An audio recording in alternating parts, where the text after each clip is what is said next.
Saudara, Polda NTT memusnahkan ribuan liter minuman keras hasil operasi kepolisian sejak tahun 2022.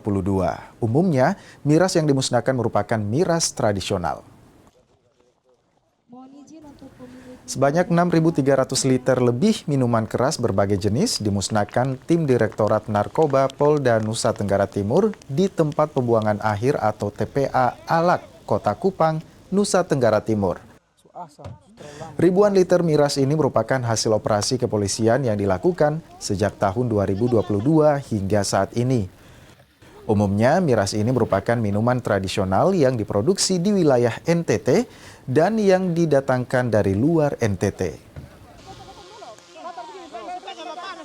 Di mana lokasi ini dipilih agar di dalam pemusnahan tidak mengganggu lingkungan yang lainnya.